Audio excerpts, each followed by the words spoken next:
ഏവർക്കും എൻ്റെ ഊഷ്മളമായ ജയ് ഭീം.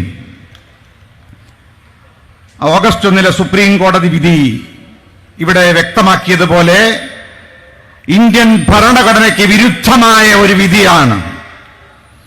ഇന്ത്യൻ ഭരണഘടന അംഗീകരിക്കാതെ, ഭരണഘടനാ ധാർമ്മികത മുറുകെ പിടിക്കാതെ മനുസ്മൃതി നോക്കി വിധി പറഞ്ഞാൽ അത് ഏത് സുപ്രീം കോടതി ജഡ്ജിമാരാണെങ്കിലും അത് അംഗീകരിക്കാൻ ഡോക്ടർ BR അംബേദ്കറുടെയും മഹാത്മാ അയ്യങ്കാളിയുടെയും അനുയായികളായ ഇന്ത്യയിലെ ദളിത് ജനകോടികൾ തയ്യാറല്ല. അതുകൊണ്ട് ഈ വിധിയെ ഭരണഘടനാ വിരുദ്ധമായ, ദളിത് ആദിവാസി വിരുദ്ധമായ സുപ്രീം കോടതിയുടെ ഓഗസ്റ്റ് 1 ക്രീമിയിലെ ഉപസംവരണ വിധിയെ നമ്മൾ തള്ളിക്കളയുന്നു. ഇന്ത്യൻ ഭരണകൂടത്തോട്, ജുഡീഷ്യറിയോട് ഇന്ത്യയിലെ ദളിതർക്ക് ആവശ്യപ്പെടാനുള്ളത് ഭരണഘടനാ ഭേദഗതിയിലൂടെ ഈ നിയമത്തെ, ദളിത് വിരുദ്ധമായ നിയമത്തെ മറികടക്കാൻ ഭരണഘടനാ ഭേദഗതി കൊണ്ടുവരണം. മറ്റൊന്ന്, ഇവിടെ ക്ലാസിഫിക്കേഷൻ, ഉപസംവരണം എന്ന് പറയുന്നത്, ഉപവർഗീകരണം എന്ന് പറയുന്നത് ഇന്ത്യയിലെ ഏതെങ്കിലും അതിപിന്നോക്ക ദളിത് സമൂഹത്തെ സംരക്ഷിക്കാനല്ല, നേരെ മറിച്ച് ബാബാ സാഹേബ് BR അംബേദ്കറുടെ പ്രത്യയശാസ്ത്രം മുറുകെ പിടിച്ചുകൊണ്ട് ഇന്ത്യ രാജ്യത്ത് ഉണർന്നെണീക്കുന്ന, സംഘടിച്ച് മുന്നോട്ട് വരുന്ന ഇന്ത്യയിലെ ദളിത് ആദിവാസി ജനതയുടെ സംഘടിതമായ രാഷ്ട്രീയ ശക്തിയെ ഇല്ലാതാക്കാൻ വേണ്ടിയുള്ള ജാതീയമായ ഗൂഢാലോചനയാണ്. അതുകൊണ്ട് സംഘപരിവാറിന് വേണ്ടിയാണ്, RSSന് വേണ്ടിയാണ്, BJPക്ക് വേണ്ടിയാണ്, അവരുടെ സമഗ്രാധിപത്യ താല്പര്യത്തിന് വേണ്ടിയാണ് സുപ്രീം കോടതി കയ്യൊപ്പ് ചാർത്തിയിരിക്കുന്നതെങ്കിൽ അത് അംഗീകരിക്കാൻ ഇന്ത്യയിൽ ദളിതർ തയ്യാറല്ല. ഞങ്ങൾ പറയുന്നു, ഈ രാജ്യത്ത് സംവരണത്തിന്റെ 74 വർഷക്കാലത്തെ കണക്കെടുത്താൽ ഇന്ത്യയിലെ കേന്ദ്ര ഭരണകൂടവും സംസ്ഥാന ഭരണകൂടവും സംവരണത്തിന്റെ പേരിൽ ദളിതരോട് കാണിച്ചത് വലിയ വഞ്ചനയാണ്. സ്വകാര്യ മേഖലയിൽ സംവരണമില്ല, രാജ്യസഭയിൽ സംവരണമില്ല, ജുഡീഷ്യറിയിൽ സംവരണമില്ല, ഈ രാജ്യത്തിന്റെ മാർക്കറ്റ്, ഈ രാജ്യത്തിന്റെ മൂലധന മേഖലകളിൽ പ്രാതിനിധ്യമില്ല.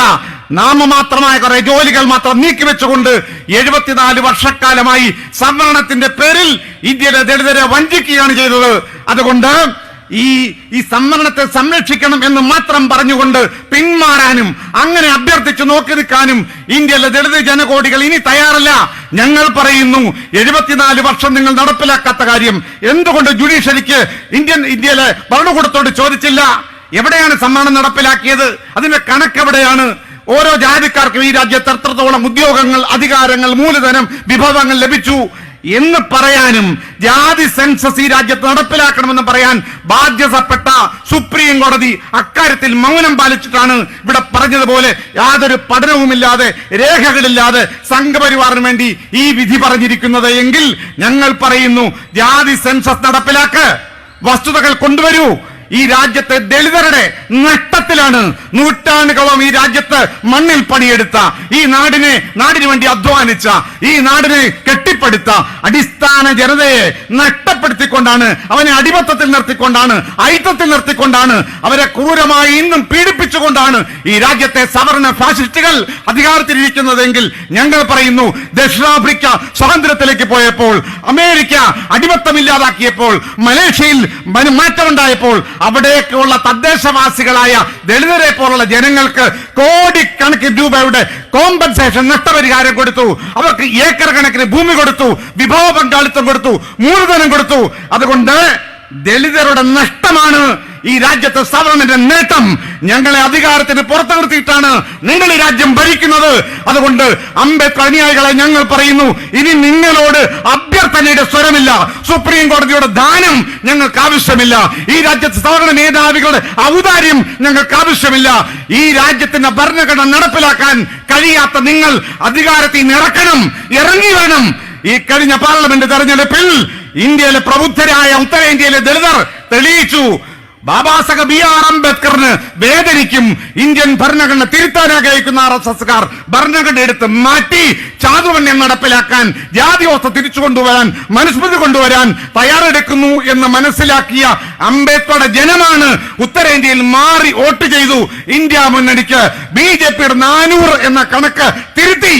അതിന് പകരം വീട്ടിക്കൊണ്ടാണ് BJP അധികാരത്തിൽ കയറിയ ഹരിയാനയിലടക്കം ഇന്ന് ഇന്ത്യയിലെ ദളിതരെ വിഘടിപ്പിച്ച്, തമ്മിലടിപ്പിച്ച് സംവരണത്തെ തകർക്കാൻ വേണ്ടിയുള്ള ഗൂഢാലോചനയിൽ ജുഡീഷ്യറിയും ഭരണകൂടവും കൈകോർക്കുന്നതെങ്കിൽ ഞങ്ങൾ പറയുന്നു, സമഗ്രമായ സംവരണ സംരക്ഷണ നിയമം, ഒരു കോംപ്രിഹെൻസീവ് റിസർവേഷൻ ആക്ട് കൊണ്ടുവരികയും ആ ആക്ടിലൂടെ ദളിത്, പിന്നോക്ക, ന്യൂനപക്ഷ, ദളിത്, ആദിവാസി വിഭാഗങ്ങൾക്ക് ജനസംഖ്യാനുപാതികമായ പങ്കാളിത്തം ഈ രാജ്യത്തെ മൂലധനത്തിൽ ലഭിക്കണം, വിഭവങ്ങളിൽ ലഭിക്കണം, മാർക്കറ്റിൽ ലഭിക്കണം, സ്വകാര്യ മേഖലയിലടക്കം സംവരണം നടപ്പിലാക്കണം. അവസാനമായി സുപ്രീം കോടതിയിൽ ഒരു ഏതെങ്കിലും ദളിതരുടെ കാര്യം പറയാൻ അയ്യപ്പനുള്ള ഒരാൾ പോരാ. ഞാൻ അവസാനിപ്പിക്കാം. ദളിതർക്ക് വേണ്ടി ഈ രാജ്യത്ത് വിധി പറയുന്ന സുപ്രീം കോടതിയിൽ സംവരണം നടപ്പിലാക്കണം. അവിടെ ഞങ്ങളുടെ ആൾക്കാരില്ലാതെ, ഞങ്ങൾക്ക് വേണ്ടി പറയാൻ ആളില്ലാതെ ഞങ്ങൾക്കെതിരെ വിധി പറയണ്ട. ഞാൻ അവസാനിപ്പിക്കുന്നു. ഇന്ത്യയിലെ ദളിതരുടെ മുമ്പിൽ ഒരേ ഒരു വഴി പ്രക്ഷോഭം മാത്രമാണ്, ദേശീയമായ പ്രക്ഷോഭം. അതുകൊണ്ട് ഇന്ത്യ രാജ്യത്തുടനീളമുള്ള ദളിതർ ഒറ്റക്കെട്ടായി തെരുവിറങ്ങാൻ തീരുമാനിച്ചിരിക്കുന്നു. ബാബാ സാഹിബിന്റെ പൊയ്കയിലപ്പച്ചൻ മഹാത്മാ അയ്യങ്കാളിയുടെ അനുയായികൾ ഒറ്റക്കെട്ടാവുകയാണ്, സംഘടിച്ച് നാം തെരുവിലിറങ്ങുകയാണ്. അതുകൊണ്ട് ഇനി നമ്മുടെ മുമ്പിലുള്ള മാർഗം ഈ അധികാരത്തിന്റെ അവസാനിപ്പിച്ചിട്ട് ഇന്ത്യയുടെ അധികാരം പിടിച്ചെടുക്കേണ്ട സമയമായിരിക്കുന്നു. അതിനുവേണ്ടി പ്രിയമുള്ളവരെ നിങ്ങൾ തയ്യാറാകണമെന്ന് അഭ്യർത്ഥിച്ചുകൊണ്ട് ഈ പ്രക്ഷോഭത്തിന് കേരള ദളിത് പ്രാന്ത പ്രസ്ഥാനത്തിന്റെ എല്ലാവിധമായ പിന്തുണയും നേർന്നുകൊണ്ട് വ്യത്യസ്തമായ ഫോറങ്ങളായി തമ്മിലടിക്കുകയല്ല, ഒറ്റക്കെട്ടായി നിന്നുകൊണ്ട് ഐക്യം മാത്രമാണ് പരിഹാരം. ആ ഐക്യത്തിലേക്ക് ഒന്നിച്ചു വരാൻ നമുക്ക് കഴിയട്ടെ എന്ന് ആശംസിച്ചുകൊണ്ട് ഞാൻ എന്റെ വാക്കുകൾ ഉപസംഹരിക്കുന്നു. ഊഷ്മള വിപ്ലവ അഭിവാദ്യങ്ങൾ. ജയ് ഭീം.